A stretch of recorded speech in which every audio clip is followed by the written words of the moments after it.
Fill her up. You're listening to the Gas Digital Network.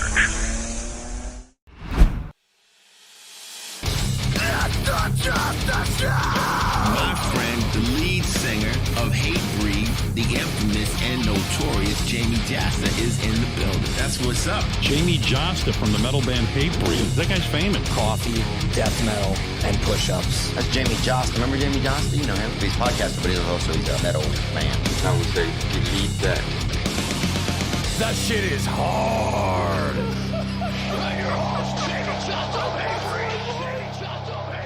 Yeah, baby. The terrorizer of telemarketers himself. The telemarketer terrorist. If you, I like how you ride the line, because you could have just called yourselves that, but you probably would have had a little bit of a problem. But terrorizer, you're still okay. You're still in the clear. Like, you'll get featured on the front of iTunes. Yeah. Your number. You know what? Jamie, you know better than anyone, when you pick a name and it goes a little bit out of fashion, you got to stick with it, man. When it goes south, you got to stick with it. Which, by the way, let me text you this. Let me send it to Brian so he can share it. Here's a great shirt that I sent Scotty, and I've been trying to find it. And somebody, this is fucked up. Whoever made this is hilarious. Brian, I'll send it to you right now. Speaking of, sticking with a name when it was a little dicey for a little while. Right. Yeah. Here, let me share it. Do you follow Shirts That Go Hard? No, I don't. But let me see what it is. Oh, you need to go on Twitter and follow Shirts That Go Hard. It's all right. So great. It's so fucked up. Some of the shirts, I don't even get what it is, but they're just amazing. But yeah, so I don't know if you remember People of Walmart. We had a couple of Hatebreed shirts wind up on People of Walmart, and that was like that was better promotion than any fucking label ever got us. You know what's amazing about this whole internet shit is that labels, they mean well, right? Most of them. And Metal Blade is great. We just had Brian on the show. Congrats on the 40th. You're out there getting ready to host the thing tonight. Yeah. But like, I think our biggest video is one where it's Destroy Everything, but it's just cats knocking shit off of counters and fucking fighting other cats and jumping off the wall and shit. And that, I think, has more views on Facebook than the actual video. Hey, whatever takes you to the next level, that's all that matters, man. I mean, if this CD wouldn't have worked out for me and Florentine, believe me, we would have been Walmart greeters wearing Hatebreed shirts. Did you ever hit up Florentine and be like, "Hey, man, just get me on Stern," or do you feel bad about doing something like that? No. I mean, I did Stern with him a couple times. No, I know, but like get you on, like just you, like get you on as a guest, just you, where you sit down with Howard, or are you too real? Like, especially now, because you did the Compound show, and I know that there's like old beef there. No, I mean, no, Jim wouldn't care. I mean, but if I had asked him if I could hop on Robin when he was dating her, he probably wouldn't have liked that.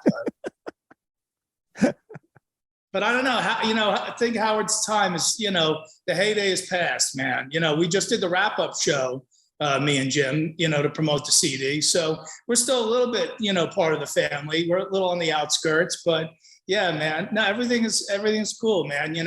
I do my comedy press. I do, my metal press. Life is good, man. So that's awesome. They had you on the wrap-up show. That rules. I've done it before. I love those guys. So Gary's totally cool, or is Gary like, is he still on the wrap-up show? Yeah, Gary's still there. And I've known Gary since he did that infamous MTV VJ audition back in the day, because I used to work at MTV back then, like right out of college. So I was there when he auditioned, and I was just like, oh, what a disaster this is. And that was like 30 something years ago, and he still hasn't lived it down. What was worse, his MTV audition or his pitch at the what was it, a Mets game? Yeah. Oh man. Well, that's close, man. At least he wasn't trying out at least to be on the Mets. So probably the MTV audition. Dude, look at this Anthrax shirt. They should sell those at the merch. I mean, that's just. But like, yeah, can you imagine when that was big, that whole inhalation anthrax thing? And they're like, we had this name forever. Now this comes along. You guys with Hatebreed, right? Over the years, man, that's a tough one sometimes, depending on where you go in the world. And terrorizing telemarketers. It's like, we started calling them that before 9/11, and it is what it is. I'm surprised there's not like people that feel for the telemarketers, because haven't you seen that flip where it's like, they're just murderers, like we need to rehabilitate them. They're just pedos, like we need to like not be as harsh. It's like, no, motherfucker, fire up the fucking wood chipper. What are you talking about? Well, maybe telemarketers are the last people on earth that everyone agrees should be tortured. I feel terrible because I know so many people that have done those sales jobs, but it's not like, it's like a transitory job, right? It's like you don't want to be doing it forever. Yeah. But you never did it. I actually did do it in college. I did it was more like political polling, but after like the third, me and my friend did it just to make some beer money. But after like the third call, we just started winging it, like it would start out a simple question, who do you plan on voting for in the Hudson County primary, the Republican or the Democrat? And then by the time we got to the end of the night, it would just be such a convoluted question with a million choices. And, and they listen in on the other line, the supervisor. So if they catch you doing that stuff. So I lasted 3 days. My friend lasted a week, and we both got fired. What was a better job, MTV or that? Oh, dude, MTV was I was there in the heyday, man. I was working with, downtown Julie Brown and Adam Curry and Kevin Seal. And of course, when Ricky Rackman came to the network, I had hair like down almost to my waist back then. So they're like, I guess he should work on Headbangers Ball. So that's how I got to know Ricky. And, that was my music anyway. So I've been friends with Ricky for like 35 years. That's awesome. And I always heard that downtown Julie Brown was cool. She was a handful. Who was the coolest, I guess, on-air personality then besides Ricky? Probably Martha Quinn. Martha Quinn. I loved her. Dude, she was so cool. Like, like a kind of just a mellow hippie chick, really sweet, down to earth. She had no showbiz like ego whatsoever. She didn't date anybody famous. Like I remember when downtown Julie Brown dated Billy Idol for a while. That was like nuts because there was a lot going on back then, cocaine, and but Martha was just cool, mellow, easy to hang with, all that stuff. What about Adam Curry? Like, could you have foresaw him being like starting podcasts basically? And did you know him? Were you tight with him? I just knew him from working from him. And then, he started to say, I'm working on this thing that, we didn't know what it was back then. We were working on Wang computers, man, if you remember that far back. They were basically a typewriter with a screen, that barely a computer, they're talking about 1989, 1990. And he's like, basically like creating the internet, in between VJ shifts. Dude, it's so crazy that, and now he's got like anybody in podcasting that wants to learn, just listen to that guy. Or even if you like alternate payment systems or platforms where you can, like the fans can donate. Like, I don't even think he does ads, which is incredible. Like he has this fully sustainable system. I got to learn more about it because I get a lot of emails of people saying, go to podcast 2.0 or whatever. Like I get those every week. And I got to learn more about it. But when you brought up the Wang computers, the thing I first thought of was the ColecoVision, and how mad I was when I found out it was 100 and I don't know, it was like 150, 175 bucks. And I'm like, who can afford it? And, then I'm like looking at my parents like, you busters, how can you not afford this? Like, this asshole down the street has it. But how, you're a little older than me. Did you have the ColecoVision, or were you an Atari 5200 or whatever? I was Atari, Pong, and all that stuff. Yeah. But I remember the Coleco, but yeah. Because how weird is it that Coleco, it's short for Connecticut Leather Company? Did you know that? No. And they like, for some reason, they saw the plastic boom happening, and they kind of like transitioned from leathers. I think maybe Brian can look this up. I could be totally butchering this story, but how I remember is that they transitioned into plastics, and they had some sort of technology that could mold the plastics that other companies didn't have. And they got into toys, like they transitioned from leather into toys. And then I guess the way it was with those games was that you license them from Japan, or you have these chips that you could put into these plastic, cases or whatever to create the console. And they just ended up buying all these chips before anybody else could buy them. And they kind of cornered the market. This is like the worst podcast now that I've you lost me at ColecoVision. A deep dive on ColecoVision on the Jasta Show. Coleco Industries Inc. was an American company founded in 1932 by Maurice Greenberg as the Connecticut Leather Company. It was a successful toy company in the 1980s, mass producing versions of Cabbage Patch Kids dolls and video games consoles, the Coleco Telstar dedicated consoles, and ColecoVision. While the company ceased operations in 1988 as a result of bankruptcy.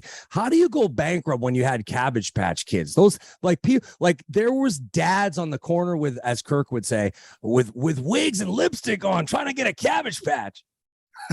I don't know, man, but now that I'm looking at your background, like look at you still, your room is still like you're a kid. I bet there's a ColecoVision in there somewhere. There's Conan statues. Yeah, there's all sorts of crap. I got to get rid of it all. Actually, follow me on Depop. I'm selling everything I own. Isn't that a warning sign when you sell everything? You sell everything you own? Depends on what you're selling. You never got down with Black Friday. Like you never went and fucking trampled people for fun and shit. You selling any of your used panties? I know a girl who does that. And she sells them with the schmegma for more money or whatever that is. Yeah. If the discharge. Yeah. If they have discharge, they're worth more. Wait, what'd you ask me about? Did you ever like go on Black Friday? Like, did you ever get sucked into that? No. Never. I'd rather pay 1,000 times more.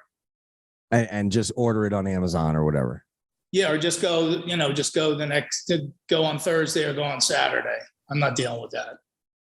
When you were at MTV, was Ricky heavy into the NASCAR stuff already? No, not that I know of. No, I mean he was fully into doing the Cat House back then because that was still a real happening thing, in LA. So he was doing that full time, and then he'd have to I'd take care of all his flight arrangements and hotels, fly him to New York to film all the shifts. And then he'd go back. And it was funny. I just tweeted the other day because I guess it was the anniversary of Shannon Hoon passing. And I tweeted that, when I worked on Headbangers Ball back in the day, Shannon was Ricky's assistant. So, before he was, Blind Melon guy, the Bumblebee video guy, I used to deal with him on the phone all the time. So I used to talk to him often, man. I got to go back and watch that documentary. Have you seen it? Just clips of it. I haven't seen the whole thing, but it looks wild. He filmed the whole thing, right?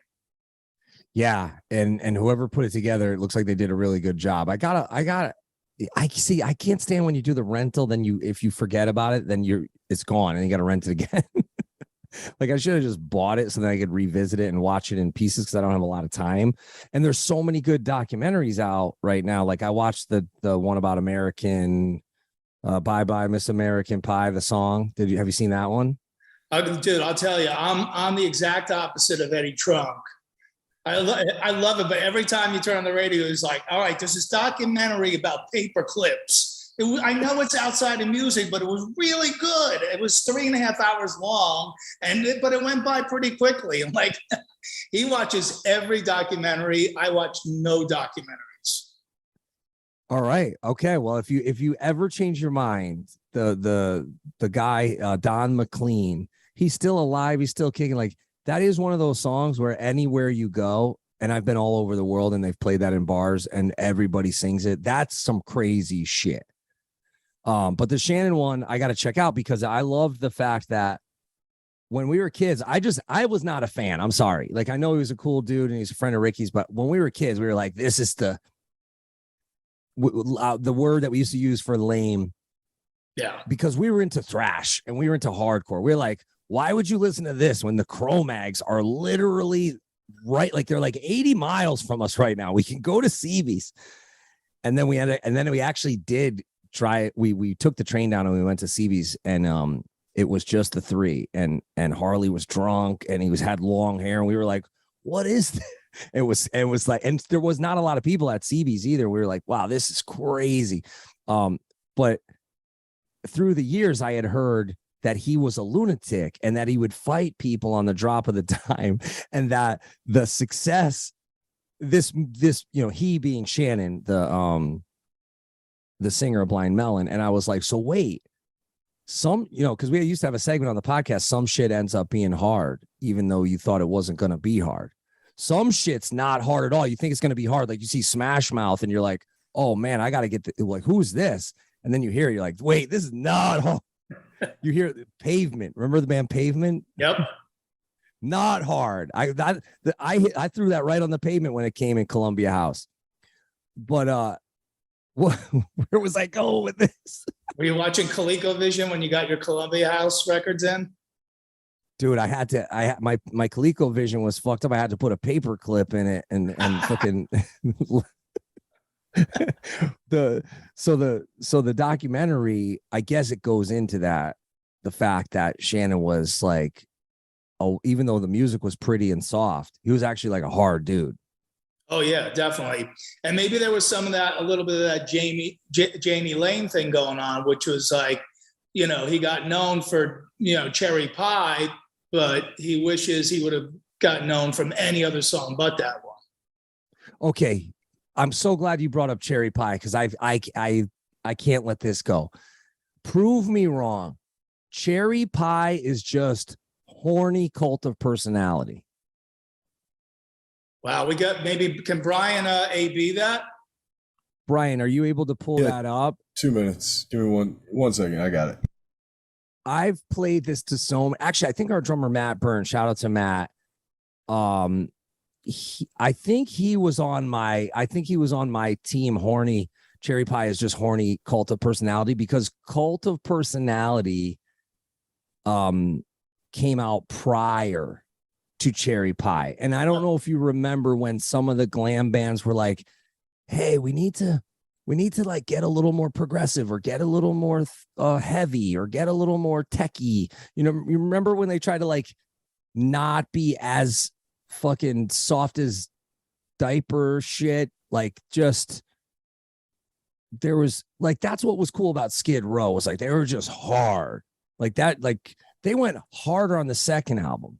So while he's pulling this up, and we can talk about whether or not Cherry Pie is just horny Cult of Personality, who do you think could just go hard right now and it would be accepted? Like, they just switch it up and do a Pantera, like where you go from, the Terry Blaze era to Cowboys. Like, who could just go hard and it would be accepted? Well, fuck. I mean, everyone's trying to be rock now, right? I mean, Demi Lovato's trying to go rock now, right? I saw that. Olivia Rodrigo chick is swinging rock. A lot of people trying to go hard. Who's that? I don't see them going that hard, but who's that? Who's the other singer? Olivia Rodrigo. She's going rock too. She's been kind of rock, but like when she started, she was like pop, but now she's trying to be a little bit more rock, put herself in that category too. So, I mean, Brian, I don't know why pop stars want to put themselves in the rock category. You want to make less money? Hold on. Let me tell you. Yours is, and ours is. Yours is, and ours is. Yours is, and ours is. Yours is. Listen to me. Brian, can you do Cult of Personality first? Because that came out first. So the thinking is that maybe Warrant dudes heard it and they were like, all right, this is a badass riff, but we could take it even bigger if we made it less about politics and more about pussy.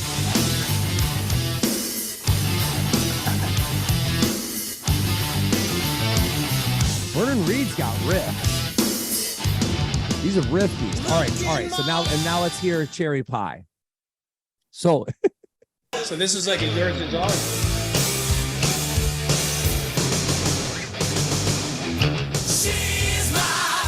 Oh wait, okay, go to the verse. See, this is they suck you in with the chorus. Here we go.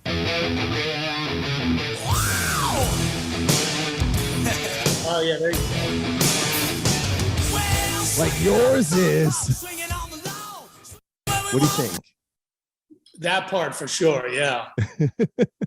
All right, so maybe I'm on to something here. I have to talk to the guys in Warrant. I always felt really bad because there had been many nights, especially in the early Hatebreed days, getting to go out to LA. There had been many nights where I had seen Homeboy and he was not doing so well.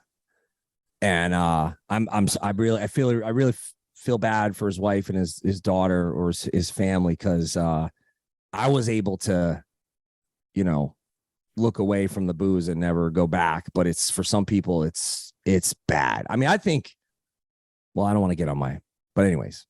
Well, we had him on that metal show probably less than a month before he died. And, he was like, I met him one other time before, but, he was definitely sober. He was definitely clean. He was really cool, man. He was really engaging. We basically, talked about his whole career, and, we always treated people good on that show. And I was talking to him a little bit afterwards. He goes, yeah, I got 6 weeks under my belt clean. I know, it's not a lot, but it's a start for me, and I feel really good, and I'm excited. And, boom, next thing you know, he's gone. And I went and did a benefit in Ohio because he was from Akron. I did a thing out at Ripper's place when he used to have his bar out there. And his brother came up to me. He goes, hey, man, I just want to let you know, thank you so much for letting my brother take one more trip down memory lane. You guys treated him really well and with respect. And, just want to say thank you for that. And I was like, oh, that's cool. Heavy, man.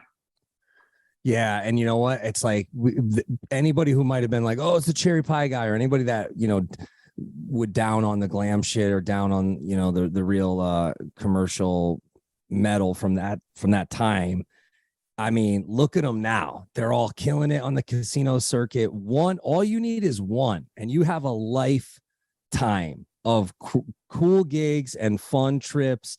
And, it's easy to be that guy, that too cool for school guy, when it suits you. But nobody can deny that Cherry Pie is a fucking smash hit. I mean, that shit is a certified hit. And I feel bad because if he had defeated his demons, man, they would be killing it right now. Because I do those shows every once in a while. We can get on it. Like if we're like we did the fair in supporting Anthrax and BLS, and Smash Mouth was over there, and they don't even have the same singer, and they were killing it. And they got paid way more than we got paid, right? Because when you got that Shrek check, when you got that Shrek fucking hookup.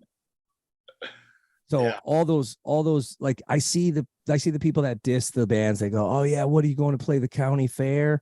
It's like, dude, if you can make it that far, where we're used to like BOC far 50 years in the game. Like make fun of the cowbell all you want. It is you like you've done it. You've won at life.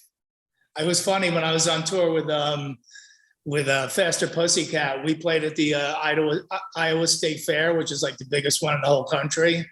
But it's very it's families, so you got to be wholesome, right?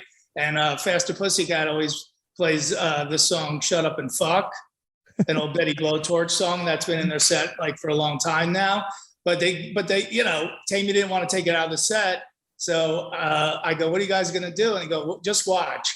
And I went out in the audience and watched, and they changed it from shut up and fuck to shut up and farm. Someone said, shut up and fuck. It was a shut up and farm. And how was the reaction? Nobody would even know if you said shut up and fuck, but just so they didn't get kicked off stage. I was rolling. Dude, we played Trinidad. Ever go to Trinidad? Trinidad and Tobago. Is it Tobago or Tobago? Trinidad and Tobago. We played there, and when we got off the plane, they're like, they're looking at me like, got to take off the camo shorts. That's like the, that's like the color of the revolutionaries. Like, you got to do this, you got to do that. You can't swear on stage. And we played with 6 Feet Under, and Barnes gave no fucks. He just swore the whole and I was like, wow, this dude's got balls. He's going to go to jail. But I don't think they understood the swears because he's going like, but I could understand it. And I thought that was so fucking funny that he just stayed the course, even though there was like police and riot cops and like government officials there. I guess we were the first heavy music show ever there. Wow. But we don't get the credit. We don't get the back to MTV. Did you like who had the different energy like when they came in the room? And you tell me, like, who had like that girls would come down from the higher floors and like people would freak out, or like who would be in the makeup room for like 5 hours? I have so many stories like that because I used to fly in, and we were taping right next to TRL, and I would fly in from a gig the night before on the red eye, or I'd fly in super early, and then I would just be there hanging until call time. Yeah. The ladies all like Matt Pinfield, I think. No. Shout out to Matt. Shout out to Matt. Hey, listen, anytime a guy with a face for radio gets a video gig, we all win. All of us fucking like kind of lopsided ear, like, like too long of a torso. Like, we all win when a dude's like Pinfield win. Yeah, and Pinfield, and I'm so glad he's doing so well. I went to college with Pinfield. Come on. Yeah, and he always looked like that. Like he was 47 when he was 20, and he was, man, even back then, man, he just knew everything about everything. As far as at MTV, like who was like, I don't know, like, trying to think, like, oh, well, who was the big one at MTV was that Dan Cortez guy. Oh my God. He was like a meathead, right? Yeah. But when he came on, oh my God, chicks would come from every floor. They would find a way to have to be not in their office and in the studio. Oh, no, I came down to check on the backdrop or whatever, but they just wanted to hang. That was the guy. He must have just nailed his way through MTV. What did he do? Like, did he play volleyball or something? Like, what was he, a surfer? He did like he did like a sports show, like an extreme early version of like an extreme sports show. I mean this in the most complimentary way possible. He was always like a budget Lorenzo Lamas to me. Like, I felt like he wanted to go the Lorenzo Lamas route, but just couldn't get there, right? Like, or maybe I'm wrong. You know who I loved was Daisy Fuentes. Oh yeah, dude. And what a sweetheart. She's married to Richard Marx now. Come on. Yeah. So there you go. There's somebody right there. All you need is wait, he has multiple hits, right? He has like 5 hits, but even he would probably admit he's won at life. All you need is one hit and you've won at life. You're set for life. It's your ticket. And maybe he could be the guy you were talking about that just goes hard, man.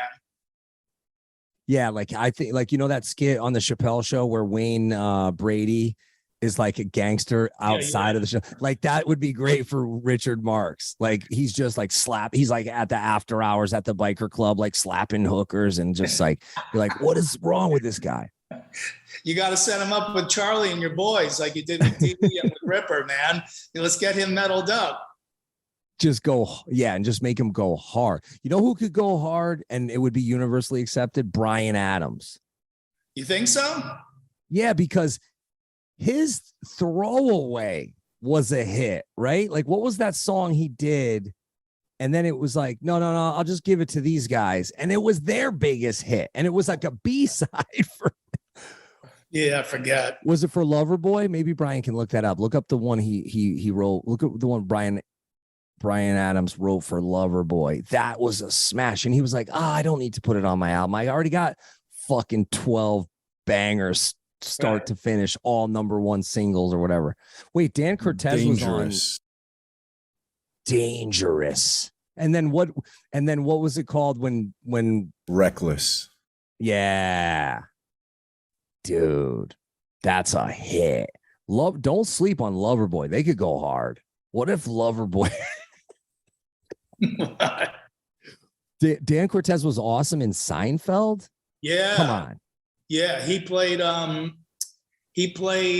guess it was Elaine's boyfriend, you know, and he played the meathead guy. He played, I think Elaine was dating him, but all the guys, like George, and wanted to hang out with him because he was so cool, and George wanted to hang out with a cool guy, you know, and he kept trying to like weasel his way into Dan's world, but he kept blowing him off, you know, because he was, and then finally at the end, he's cool enough to hang out with him.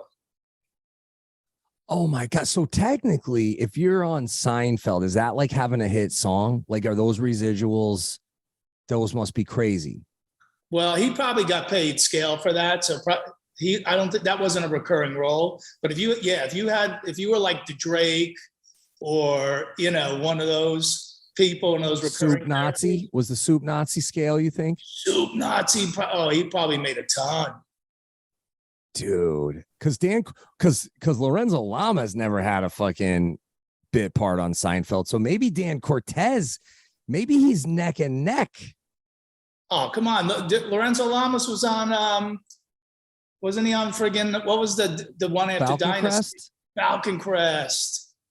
Dude, That's some Falcon Crest money. I've brought up Lorenzo Thomas around so many people, and Lorenzo Lamas around so many people. And the one time I brought him up around D, and he's like, you know, Lorenzo, great guy. I do the conventions with him. He's still got it. He's still in good shape. Like, he's like, cool. I'm like, D, please let me get him on the podcast. Please.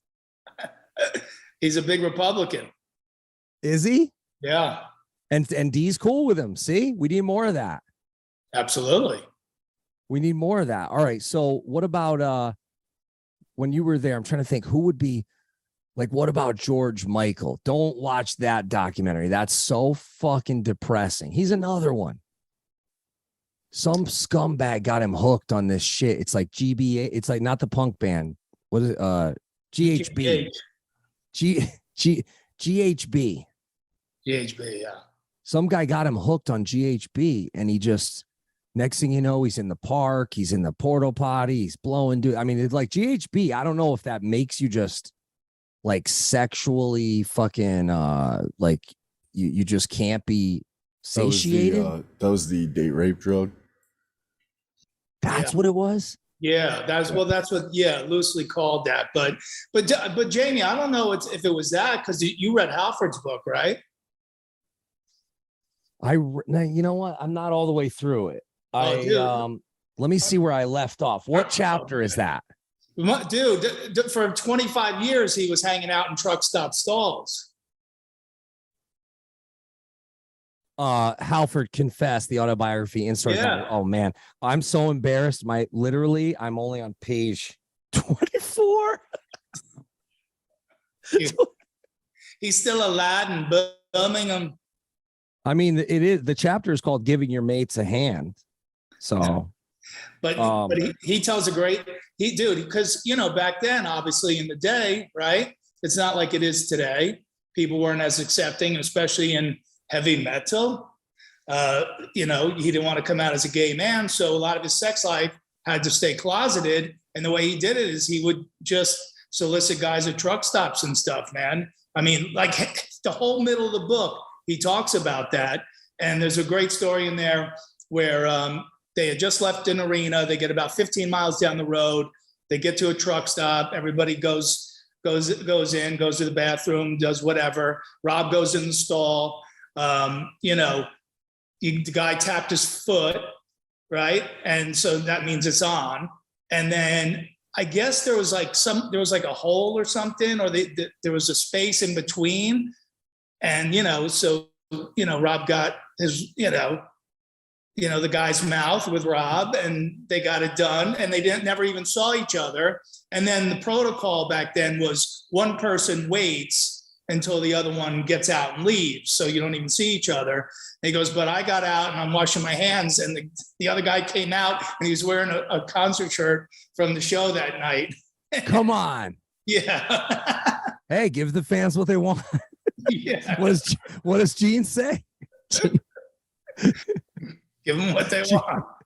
Gene always said, give the fans what they want. He said it was awkward, and then they both laughed, and he goes, I'll see you next time I'm in town. Wow. So no exchange of numbers or anything? No. And the guy wasn't like, hey, Rob, man, lay off the celery or whatever, lay off the Brussels sprouts, like just eat more pineapple. Like, Right. Exactly. So were you there when Priest came in at MTV? I don't, they never, I guess Rob must have come in and done, Ricky must have done Headbangers at some point, but I don't remember meeting him until years later. So yeah, I don't remember him really being around that much. That was one of the coolest episodes where they all came, original Priest with Rob back in the band. And we were going to be on Ozfest together. I don't know if we were allowed to say it at that point. And I was just like, holy shit. And we're all like sitting on that stupid set with like the boxes. Like I wish we had a different, like you guys had the coolest fucking set. Like when I went to your show, I was like, wait, this is what a real show is. Like you had an audience, you had a budget. I think even at one point you had fucking pyro. I could have swore, or you had some sort of thing that looked like pyro. Well, Jim and I used to light each other's farts, but that's about it. But I thought, okay. And then I'm like, I never understood the whole production world. Like, oh, you got to have, it has to be a production company that does everything. And then they sell the show to the network. The network sells the advertisement, and sometimes the production company shares in the advertisement. Sometimes they don't. Like they keep, in the corporate world, they keep all that stuff secret, and it's very guarded. Because when I used to watch Headbangers, I go, God damn, how much does a fucking Bowflex ad cost? Then you find out. I asked somebody who worked at Comcast or whatever. I'm like, what? Like, just give me like a ballpark. And they're like, oh, that's like 60 G's a spot. And I'm like, wait, so they're paying 60 G's to try to sell a Bowflex to metalheads? Like, I'm in the wrong business. Like, I should be selling ads. Yeah.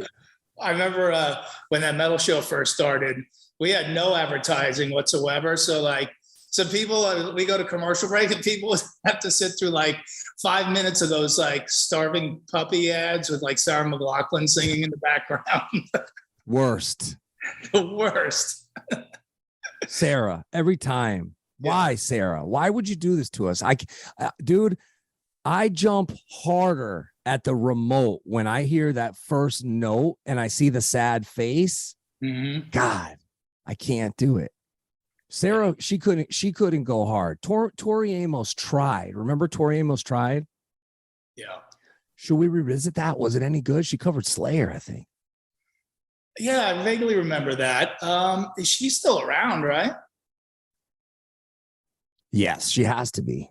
Yeah. Yeah. You know who could go hard? Fiona Apple. I'd probably go more with the other one, with Tori Amos. Like if it was like Sabbath. Somebody like just wrote up on the screen. Yeah, her cover of Slayer is a darker version. Paula Cole. Who's Paula Cole again?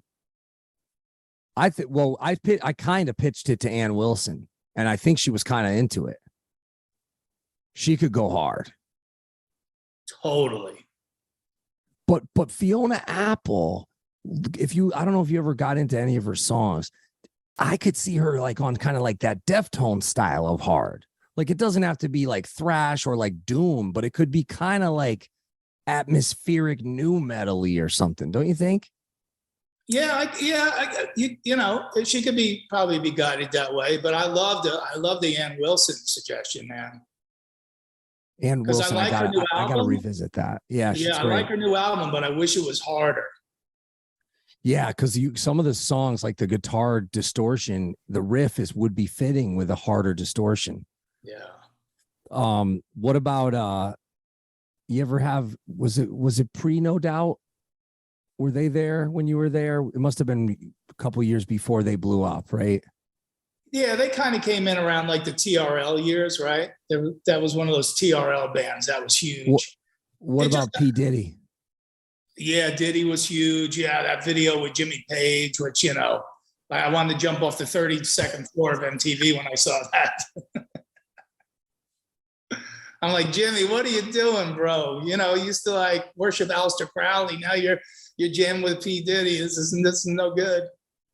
Hey, I bet you if you were to put Aleister Crowley and P. Diddy in a room, there'd be a lot of similarities. I bet you they've read a lot of the same literature.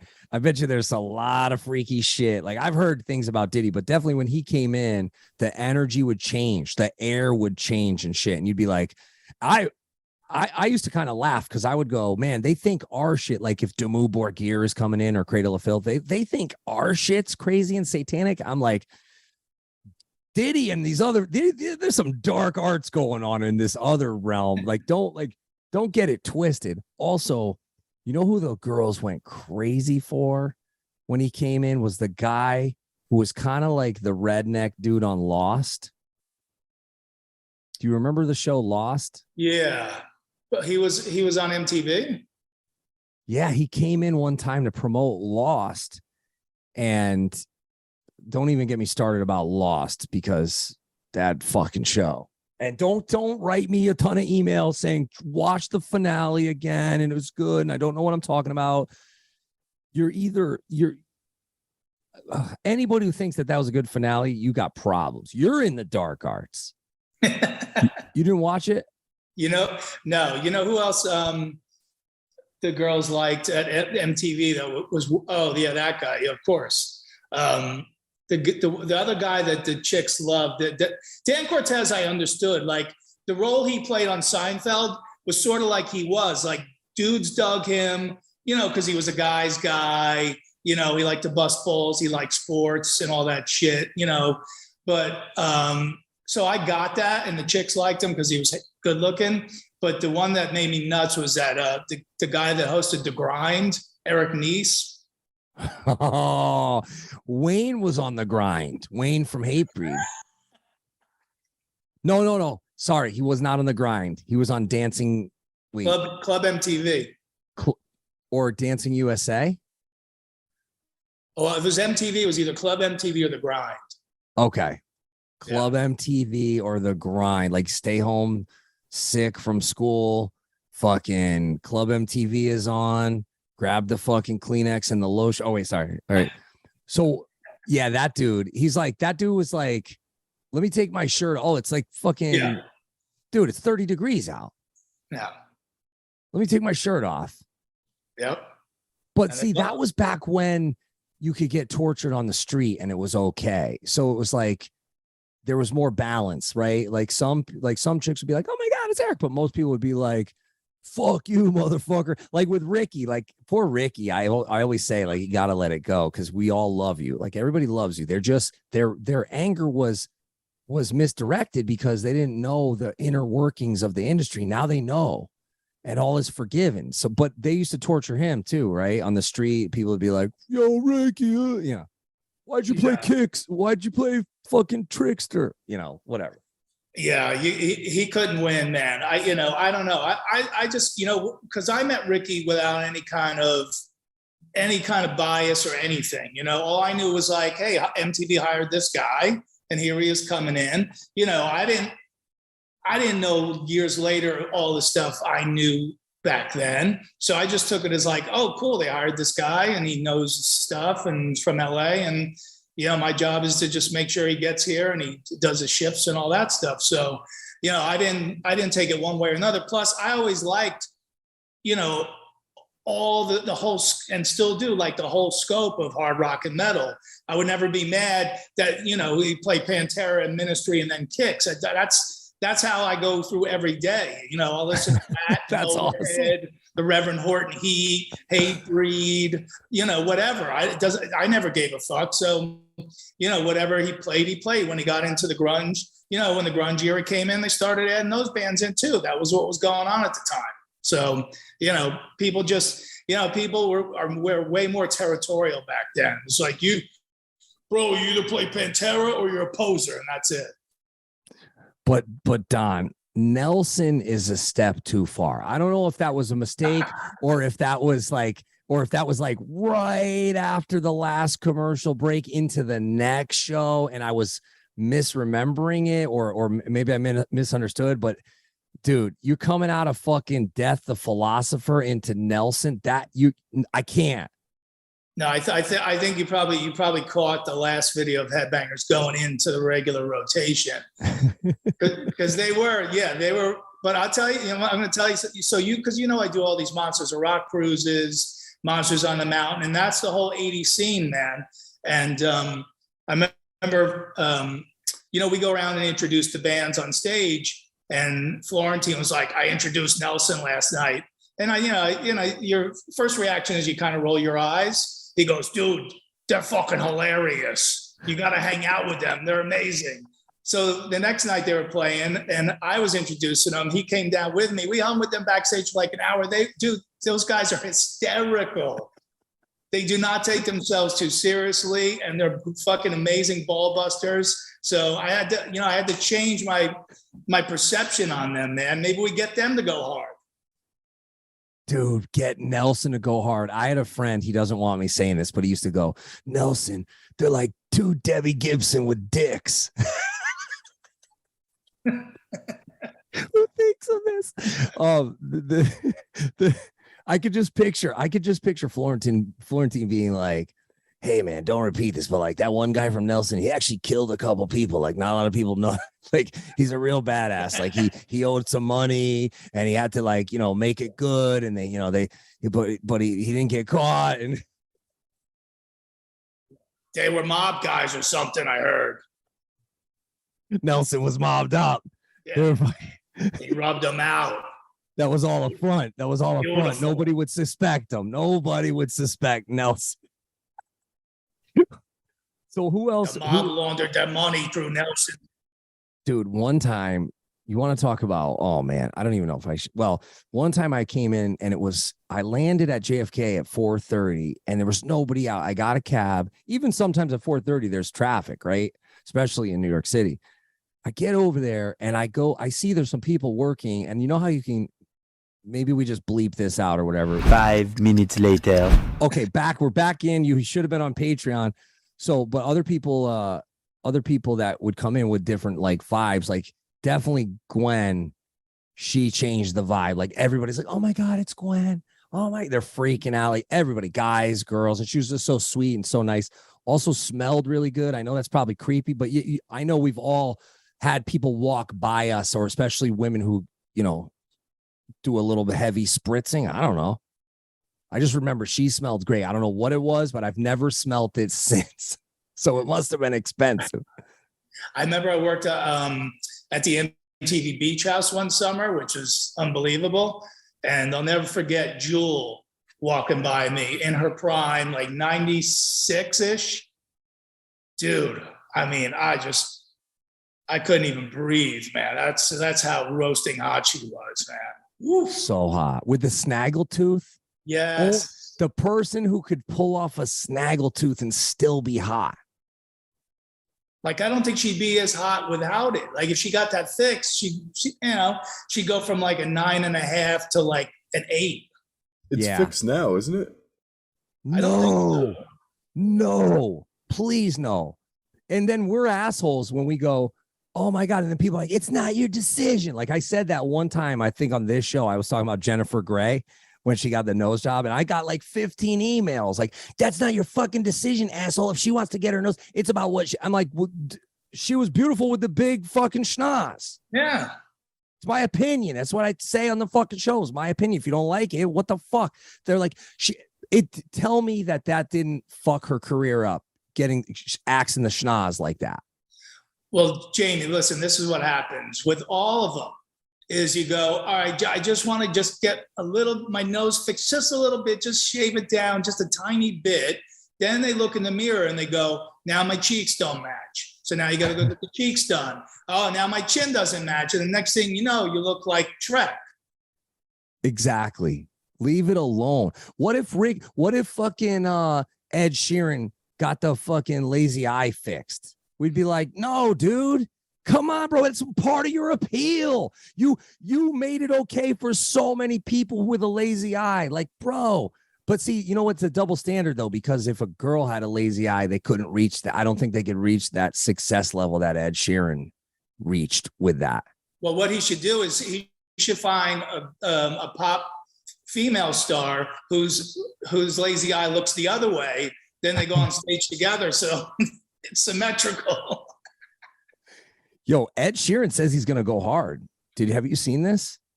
Yeah, he said he's not against one day putting out a really heavy death metal album. And then Cradle of Filth put out a statement saying they are not opposed to putting out a painfully shitty pop album. I bet you Post Malone could do like a new metal record and get away with it and people would love it. I bet he will. See, you don't want him because he probably would want to do that. You want to get somebody who really doesn't, who kind of wants to do it, but not really. You know, like I've been doing this thing called Punchlines and Backlines on the Monsters Cruise where we get a musician to do stand-up for the first time. And you always want to go for the cats who kind of want to do it, but not really. Like, that's way better. The chase is better than the catch, like the Motorhead song, you know? And it's true, you know, on the last one, I was dying to get Kip Winger to do it because, bro, he is dark. Like, his sense of humor is way dark. And the guy in that band who is automatic is Reb. Like, Reb, you could just go up and do 10 minutes and he could do it off the cuff. He wouldn't even have to prepare. He can do voices. He could do impressions. He's a funny storyteller. He would say yes in a second. But Kip's the one you want to get, right? You don't want the stripper. You want the bartender at the strip club. And that was Kip. And I worked on him for about a full year. And he finally agreed to do it, man. And I worked with him on it, me and my friend Courtney, and he fucking killed it, man. He did a good job, man. But I want to get that real, like, dry, you know, sarcastic, dark sense of humor of his, and it worked out perfectly. So wait, so he did it? Yeah. And what was the material like? Did he throw shade at anybody? Did he, like, what was it? Was there 9/11 jokes? Was it like, how dark did he go? No, it was all shit about him and his career. You know, he made fun of himself the whole time. You know, we got on a Zoom call with him and we just started talking and telling him, you know, tell us some stories about this or whatever. And we said, is there anything off limits? Do you not want to talk about Beavis and Butthead or what? He goes, I don't give a fuck. We could talk about Beavis. It doesn't matter to me, you know, as long as it's funny. But, you know, he talked about, you know, banging, you know, he used to bang Rachel Hunter back in the day, you know, and she was like so tall, you know, he didn't go down on her. He went up on her and, you know, all shit like that. And, you know, he did a good job, man. He was really funny, man. And his last joke was, he goes, all right, I admit it. You know, I kind of really miss that show with the two, the two goofballs and the nerd, in the middle of them. Yeah, I don't know what happened to that metal show, but it was really good.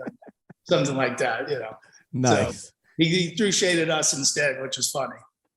Who I could picture being really good is CC DeVille. Yeah, with that voice. He could have a stand-up career, no doubt. Like, Definitely. he would kill it. What Absolutely. about okay, yeah, who else could go from rock? Who could go into comedy and probably just make a seamless transition where they have two careers? I bet Coverdale. Coverdale? Oh yeah. Oh my God. He's got such a strange sense of humor. The 3 different occasions I met him and talked to him, I still don't know what the fuck he was talking about. And I guess he's trying to be funny, but I don't know. Like one time we took a picture and he looked dead in my eyes and he goes, "Make that your album cover." I'm like, what the fuck is wrong with this guy? Like, I'm like, bro, you look like a fucking, you look like the lion from fucking Wizard of Oz, bro. Like you're more, who's more leathery, him or Robert Plant? They do have a similar kind of look, right? Yeah, Robert. And this is no disrespect. This is no disrespect because if anybody ever made a career about writing about one topic, it is fucking Coverdale. I try to find one song that's not about love in the entire Whitesnake catalog, and then hit me up so I can revisit. But it's difficult to find. But I don't know. Robert Plant Coverdale was a good looking guy, but Plant was like out of the water, like good looking and sexy and all that stuff. And so so I think it makes it seem like he aged harder, because he was just so iconically good looking. For Plant, you mean? Yeah. Yeah. Well, when Robert Plant came into Universal, I've never seen, there were post-menopause women that were getting wet, like right then and there. Like I never saw anything like that. That was like he's on a different testosterone level or something. Like his pheromones, like people got pregnant that were just within range. Like it was, I never saw anything like that. Someone just put up on the message, Zach Wilde could pull it off. Absolutely. Of course. 100%. Because Zach's, you just spent a few months with him. I've toured with him. I've known him forever. He is a walking comedy show. For 100%. What about JD? JD could easily get in there too. Yeah, JD's funny. Absolutely. Yeah. Trying to think of who else. I'm still trying to think of people who could go hard and pull it off because I want to produce it. It's gotta be like a singer-songwriter who can go dark. Like not Ed Sheeran, in my opinion. Well, you don't want to produce him? I mean, I don't know. I will say this. When my daughter was a huge super fan when she was little, they were very accommodating. We flew out to see one of his last club gigs because everybody's like, dude, this guy's going to the stratosphere. He's going to fucking arenas and stadiums. And it was Bogart's, which we've played many times, and they were so nice. They put us up in the balcony because my daughter was really little. And I got to say, I left like really super impressed. He ripped it start to finish, just him, that loop machine and the guitar. Place was going bonkers. Merch was out the line. People were down the block. They couldn't get in. I mean, I was impressed, but yeah, I don't know. I mean, if he did it and he took out heavy bands and he exposed like cool heavy band, like he would have to like co-headline with like Bring Me the Horizon or A Day to Remember, somebody that has crossover with the pop shit, yeah. Right? You know who went the other way that maybe you could bring back? Because speaking of, I'm out here in Vegas for the 40th anniversary of Metal Blade celebration. The Goo Goo Dolls were originally a Metal Blade band back when they were like a sort of more of a punk band. And then when Name hit, boom, they went soft. This could be, you could bring them back heavy again. What about Sugar Ray? He'd go heavy. Definitely, right? He's a huge metalhead, Mark McGrath. Yeah. He could go core. We could go like old school posse core with him, like a fucking Gorilla Biscuits record. Yes. What about oh shit, Long Way Down? That was a hit. If you wrote Long Way Down, I don't think, what movie was that from? That was a fucking smash hit. Twister? I think it was Goo Goo Dolls. I think that was their big hit, and it was in Twister. Long Way Down, right? That's got to be them. Or am I thinking of the wrong band? I think so. No, their big hit was Name.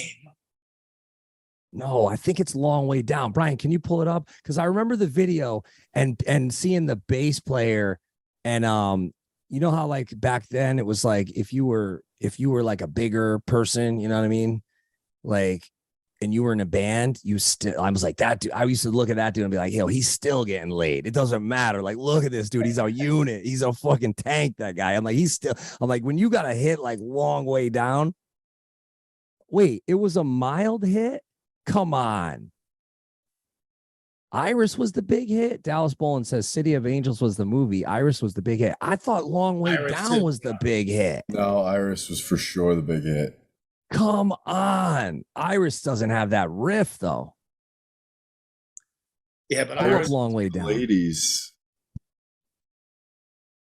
Long Way Down was their last hard song. Oh, okay. I stand corrected. All right. Well, I want to hear Kirk cover Long Way Down, tuned down like B. Which one is this? It's Long Way Down.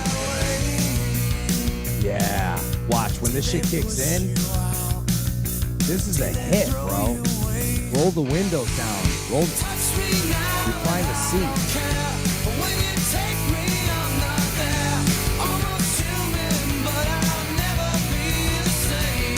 Here we go.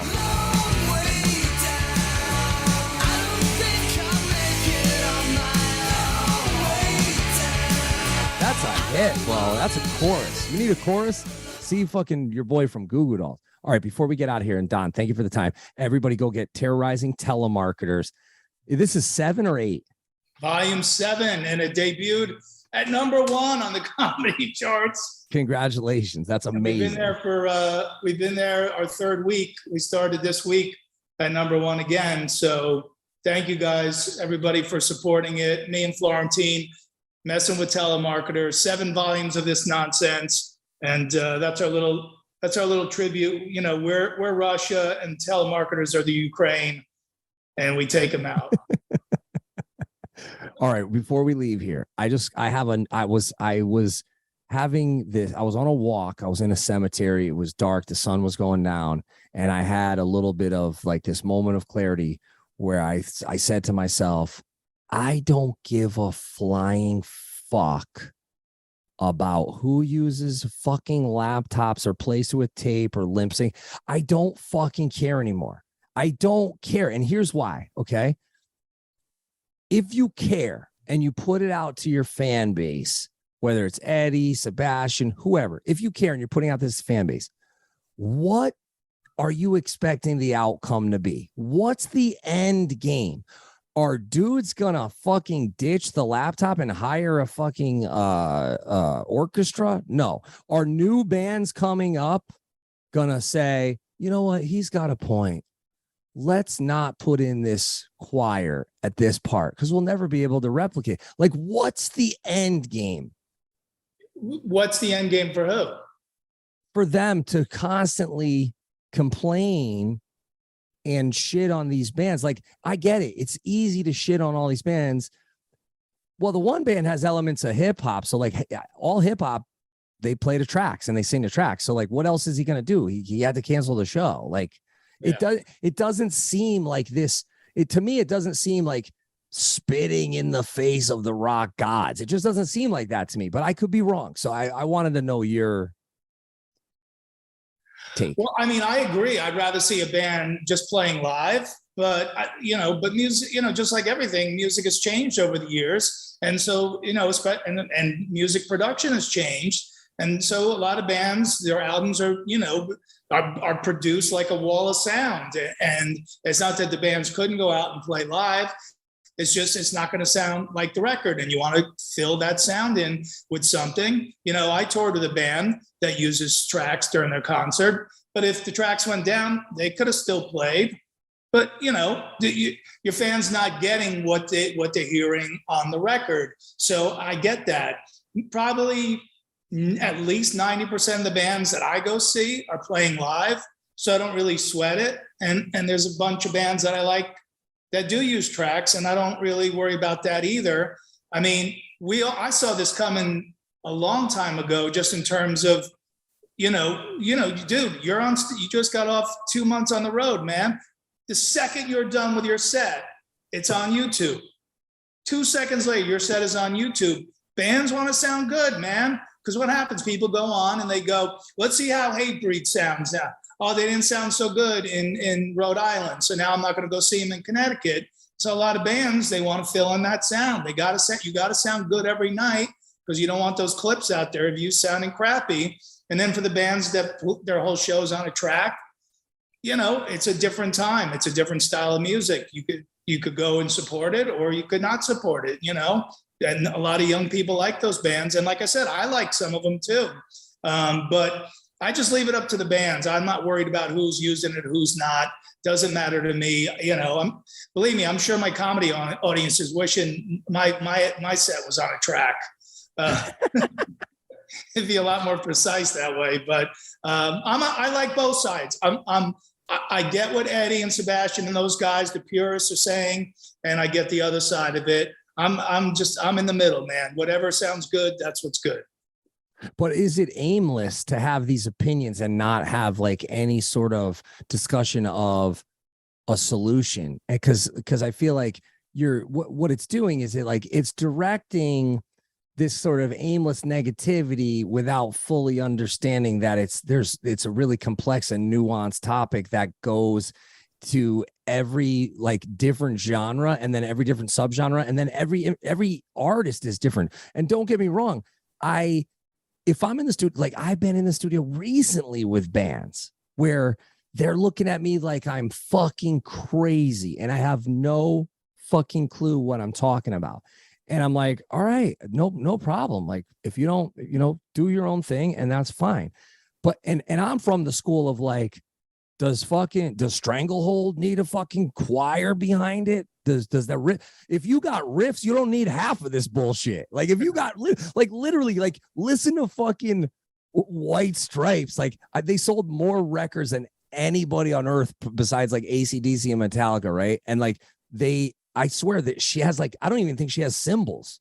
Like what did I think is there a bass? I don't. It's like no. It's a riff, a kick drum, and a snare. And like if they came back now, they'd be like, oh, just put her on a track. And you'd be like, no, dude, no, just I don't know. I think Jack White's a purist, but I mean, I don't know. Yeah, so what's the solution?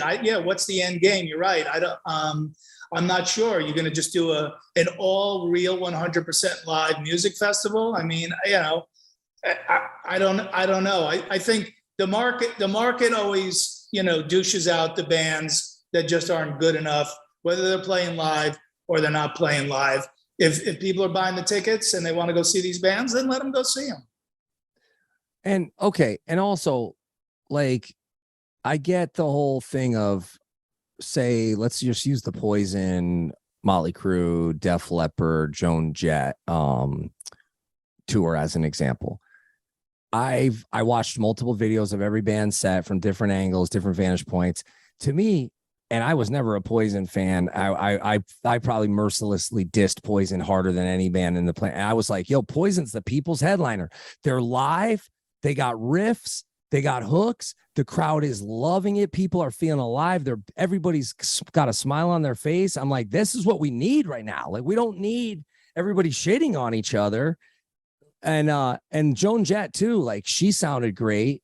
Motley, there was some videos where it was rough, and there was others where you could, like from some vantage points, you can hear the tape. It's noticeable. Like you can hear that, the backing vocals and stuff. And I get it. It's just backing vocals. It's not a big deal. But I've been on big metal tours where the guitars are coming out of a laptop. Like just the lead guitars are coming out of a laptop. And I was like, all right, it is what it is. Like, yeah, everything's to a click. Everything is backed up so they can't have any train wrecks on stage. They don't want to have any train wrecks. And if someone's drank too much or if someone's, forgetting songs, like you said, they don't want to be made an example of on YouTube and then have someone call them out and looking for like to clout chase. That's a thing now, I guess, right? Yep. Is the clout chasing phenomenon. And then they can have their entire business hurt, like really hurt. Like you said, I don't want to go see him in Connecticut. I saw him in Providence. The guitar player didn't know the fucking riffs. Well, that doesn't happen when it's a tape. So, but yeah, you made a really good point there. You said it could be all live festival. And then what would happen? The next day, everybody'd be like, this asshole's out of key. This guy forgot this song. like that poor bastard from Kingdom Come. Everybody shared that video. That was fucking, and I love that song. Yeah. Fuck, that song is hard. They were another one. Should have been bigger. Do you like it? That's my jam, bro. Come on. You don't like, do you like it? Yeah, it's pretty good. They got as big as they should have gotten, I think. Who is that? Is that the same kind of level as like Saigon Kick and those bands, or were they bigger? I think Kingdom Come is still around, so that maybe they were a little bigger than Saigon Kick. I mean, Kick only had, I think they had those two hits, and I guess Kingdom Come had two, right? Okay. But yeah, I don't know, the whole track, and now people try to catch you using tracks on YouTube. That's the new phenomenon, right? Like everyone's out to bust Paul Stanley. They're scouring to see where the fake vocal came in, if there is one. I'm not saying I know that there is, but if there is, and they go, aha, at 122, look, he sings Love Gun differently there. There must be a track. So I don't know. You can't win. I don't like to beat a dead horse. Like I said, I just go see the bands I like. Most of them play live. The ones who don't, yeah, I'm still there for the show. Yeah, and look, the kids are gonna like what they're gonna like, and we can't be those, get off my lawn guys. Like, we didn't like it when they did it to us, and now it just and I'll say this to Eddie and I'll say it to Sebastian. They're always welcome on the show. I probably will get both of them on the show soon at some point. But I just was wondering, like, yeah, what is is there gonna, or is it just an opinion to just share and there's nothing behind it that you want to achieve? Like, I would appreciate it more if he was like, I think all these young bands should really work harder and really, because they'll have more longevity, and then show an example, AC/DC, Guns N' Roses. You know what I mean? Like, just make it more of like a learning experience and not like, let's just shit on this guy who, for all we know, he's got all the bass, kick, snare, hi-hats, everything has to be programmed. Maybe even the light show and the pyro and the smoke or whatever is all programmed in those laptops as well. So it's like, you can't do anything. Yeah, I mean, but I think it's like keep teaching kids in school. Like when you and I went to school, there was no internet or anything. We didn't learn from computers. But today you still have to teach kids the basics of everything before you unleash them on the internet. So it's kind of the same thing. It's like, you got to know your instruments. Like, you got to know how to play in a band without laptops and stuff before you incorporate them in. So you have to have some musical knowledge. You can't just jump in with laptops. I don't think, then I understand, the passion of shouting those bands down. Like, I know Eddie always says, like, I don't play or sing a note and I could start a band today, which, technically he's right. But how many of those bands are really out there with zero talent whatsoever? I mean, even the worst offenders can still play their instruments, right? That's a good point. Yeah. And then the ones that are like flash in the pan where it's either kind of collectively agreed that it's a joke or collectively agreed that it's just, you know, a flash in the pan. Like, and I don't mean just like a William Hung or the girl who sang the Friday song, right? Because that was kind of her issue, right? Was like, it's out of tune. Like she can't sing in key. But dude, I just did a festival with her and like it came back around. I'm pretty sure she had probably had a bigger crowd than us. And I don't know if she's using like the live auto tune because that's a new thing that a lot of people are using. I'd rather use live auto tune than you know, just to get you like in and out of the melody without completely sounding just like dog shit than just lip sync it. Billy Vanilliing it. Yeah. But then, you know, the whole argument is like, well, look at all these famous bands that, you know, lip sync at the Super Bowl. And I'm just like, why are we having this conversation? Well, that's a whole different story. You know, that's just for production sake, you know, you got to put on a 12-minute show. You know, you're not going to have roadies coming out, switching out amps and guitars and stuff. All that's, you know, anytime you play on TV, that's just a production thing. But a band that goes out and tours and everything is, you know, look, those guys, you know, it sucks because they literally couldn't play without their laptops, which is kind of funny. I mean, I agree, you should still be able to go out and play some kind of show, even if your laptops disappear somehow. But I don't really know their music. And, you know, again, they're a super popular band. So some people like them. All right, before we get out of here, and again, thank you. Sorry if I'm keeping you too long because I know you got to get over it. Mark Armenta says Blackie Lawless goes all live, no click or backing vocals.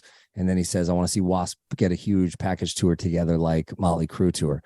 Yeah, I want to see that too. But after Chris Holmes's cancer scare, I really think they need to mend fences, and we got to see Blackie and Chris Holmes on stage together again, like that fucking, like Arnold and fucking Carl Weathers, like just that fucking, like that's got to happen on stage, like these two fucking behemoths of fucking metal, just like, let's go, please. Why? Give the fans what they want, like Halford in a fucking truck stop. Give the fans what they want, Blackie. Chris is cool, man. Like, just, it's water under the bridge. Get over it. Yeah, get Blackie back on the bass, you know, get Chris back in the band. Let's go back to the day. Dude, but yeah, and then put the sickest package together. I love that idea, Mark. Just and I love this, just them and Armored Saint too, because then, you know, they're both going to play headline sets. Yep. And, you know, you're going to have time to get in there. You can park and you're not going to miss 5 of the fucking bands. So I get the whole 2-band package as well. But yeah, who would you throw? Like, if you had your choice, who would you throw on the Wasp, Chris Holmes, reunited, fucking Blind in Texas, fuck like a beast 2022? What? I don't know. Well, that's going to be a summer thing now because the success of the Motley Def Leppard thing, the stadium tour. I bet you they do that every year. So yeah. So imagine you got Saint, you got Wasp. So now you need 2 more bands to fill that out. You need big kind of arena bands to fill that out. What do we want to put in there that's in that genre that could still sell that big? Could you imagine if Motley Crue called Blackie and said, listen, man, this is the only way? Because I had heard that that's what happened with Anthrax, was that they got the call, like, it's got to be Joey. We're doing these, you know, we're going to do Yankee Stadium. So it's got to be Joey. Right. So if they were able to do that, and I don't know if that's true. That's just what I heard. But if Nikki Sixx calls Black and he's like, bro, bass player to bass player, you call up Chris Holmes, mend the fences. It's going to be Motley Crue, Wasp with full production in stadiums, Skid Row with Bach. Wait, no, let's go from the top down. Motley Crue, Skid Row with Bach, Wasp with fucking Blackie and Chris, who goes below Wasp? Well, somebody wrote in to put at the top is Twisted coming back. Twisted would do it, I think, if it was that. If it was the stadium tour with Def Leppard, and I don't know if they would go below Wasp. They would like Wasp. No, I'm saying up the top. Okay. At the top of the bill. Yeah. Okay. Yeah. There you go. You do Twisted, Skid Row with Bach. Well, no, you do. It would be Twisted, Motley Crue, Wasp. No, Twisted, Wasp, Skids, and Armored. What about those? You think that'd fill a stadium? I think it's got to be Motley Crue, Skid Row with Bach, Twisted Sister, Wasp, and this is from the top down. Motley Crue headlining, closing the show, Skid Row with Bach right before him, which would be very fucking hard to follow because Bach's an animal, right? Sure. And he goes hard in the paint, so like that would be hard to follow. Then, but D is hard to follow too. So D would go hard in the paint, and then that would step up Bach's game, and then. Before D, you have Wasp, and then I say right before Wasp, you do Accept with Udo, one time only. No diss to Mark, because I love Accept with Mark Tornillo. I Stalingrad, Stampede, Too Mean to Die. I'm a fan, bro. What do they call Accept fans? Like wall ballers? I don't know what. Like, do they have a cool name? Like a fucking. I don't think so. The Sharks, the Fast Sharks. Like what are Wasp fans? Like we need a name for our fandom. Yeah. The Beast Fucker. The Beast. The fucker. Ballers. Thank you, Sam, in the chat. Wasp fans can be the Beast Fuckers. Dude, that could be. Look, I would love Quiet Riot too, because I love Rudy, but. I think while they're alive and can do it and can physically do it, like Udo can do it. They just hate each other. So, but just one tour, or here you go, even better. Cause this would fucking, and then we got to go. Cause I know I'm in trouble here. This could be it. If not Accept with Udo, I think at the top, you got to do, I think Motley Crue's got to go before Aerosmith. Oh, yeah. Because you need the big commercial band and their kind of residency. But here's the deal. It's Aerosmith, but none of the fucking whack shit. It's like an anniversary of like Toys in the Attic, right? Like I like it. See the head movement right there. Yes. Rocks in its entirety. Yeah, or Priest with KK. Get KK back, and it's Priest with KK. That one will go with Accept. Priest, Accept with Udo. That's a different stadium tour. What? Oh, Scorps, Chad. Queensryche with Jeff, Priest with KK, Udo with Accept, Queensryche with Jeff. Yeah, that puts Priest like into stadium mode. That puts you back, like because it's high tide raises all ships. So if you're doing big theaters and small arenas like this, like that puts you back into big arenas. The Garden sold out for Priest with KK, Queensryche with Jeff, and dude, I love Queensryche with Todd. Don't get me wrong. Dude, oh, totally. We're just making shit up here. Yeah, we're just riffing. Saxon, Emma Horgan, great. There you go. And Saxon on that one, done. Saxon's great. Scorps, though. Chad Longworth in the chat. Scorps, you need them for the rest of the world. Like for Europe, they easily go over Motley Crue. They go over Skid Row with Bach, no problem. Scorps is like, no, you forget it. But if you don't have Scorps, and you need like that Joan Jett type opener on the Motley Crue, Skid Row, Accept with Udo, Twisted Sister, Wasp with Chris Holmes, you get shit. It was just on the tip of my fucking tongue and I lost it. Fuck, I had it. It was so fuck. It'll come to me. How about Hailstorm? No, I was gonna say you need that like Joan Jett, like you need that Doro. Oh, Doro. Yeah. Dude, you get Doro to open. Or what about fucking like King's X? Just switch it up. A little different. Docking with Lynch would be good. But see, dude, we did we did a show in Mexico. Hey, I have the poster here somewhere. Twisted Sister, Dio, Dockin, Quiet Riot, Hatebreed. Dude, what the fuck? I gotta hang that up. Only in Mexico. And Don Dockin was at the bar, and we were talking, and he's like, Metallica opened for me. For me. I'm like, all right, dude. All right, just relax. That's great. Don, you're the best. Dude, it's so great to see you.